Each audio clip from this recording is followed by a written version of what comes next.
ঘরে কিছু থাকুক আর না থাকুক এমন মজাদার ডোনাট তোমরা বাসায় তৈরি করতে পারবা। কিছু থাকুক আর না থাকুক কিছু কিছু উপকরণ দিয়ে তোমরা এমন মজাদার ডোনাট তৈরি করতে পারবা সবাই। তাহলে চলো ডোনাটটা কিভাবে বানালাম আমি দেখিনি।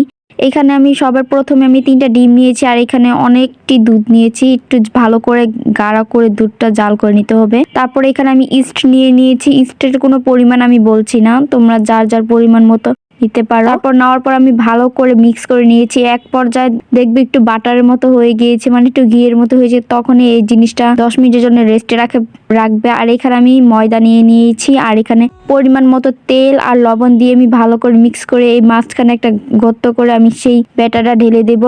আমি একবার সম্পূর্ণটা ঢালবো না, আমি অর্ধেক অর্ধেক করে ঢালবো, যদি আবার বেশি হয়ে যায় তাহলে আবার পান্না হয়ে যাবে। যাই হোক আমি মেশাতে যাই হোক আমি ভালো করে তেল দিয়ে আমি উপরে ব্রাশ নিয়ে আমি 10 মিনিটের জন্য রেস্টে রেখে দেবো।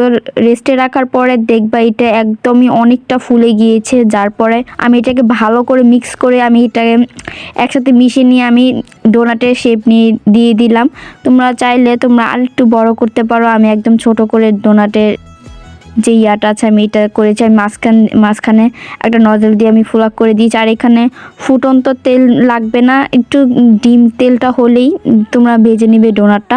এই ডোনাটটা খেতে একদমই মজা। আর তোমরা চেষ্টা করবে একটু কম ডোনাট দেওয়ার জন্য, আমি বেশি দিয়ে ভেজে নিয়েছিলাম। যাই হোক এখানে দেখতে দেখতে আমার ডোনাটটা এত মজা হয়েছে। আর তোমরা আর বাসা মানে দোকান থেকে কিনে খাওয়ার আর দরকারই নেই। বাসায় তোমরা কিছু থাকুক আর না থাকুক ডিম দুধ আর হলো ময়দা থাকলে তোমরা এমন মজাদার ডোনাট বাসায় তৈরি করতে পারবে। আর সবাই এই ডোনাটটা একবার হলো বাসায় তৈরি করে খাবার আমাকে কমেন্ট করে জানাবে এই ডোনাটটা কেমন হয়েছে। আমি একদমই ঘরে কিছু থাকুক আর না থাকুক আমি ছোট ছোট আইটেম দিয়ে আমি তোমাদের ডোনাটটা বানিয়ে দেখালাম। যাই হোক তোমরা সবাই বাসায় তৈরি করবা আর আমাকে জানাবা কেমন হয়েছে ডোনাটটা। আর ডোনাটটা এত মজা হয়েছে কি বলবো। যাদের বাসায় চকলেট আছে চকলেট মেল্ট করে উপরে দিয়ে দিলে একবারে ডোনাটের মতো শেপ দেখা যাবে। যাই হোক সবাই এই রেসিপিটা বাসায় একবার হলো তৈরি করবা আর আমার পেজটাকে সবাই ফলো করবা। যাই হোক সবাই ভালো থাকবা, সুস্থ থাকবা, আল্লাহ হাফেজ।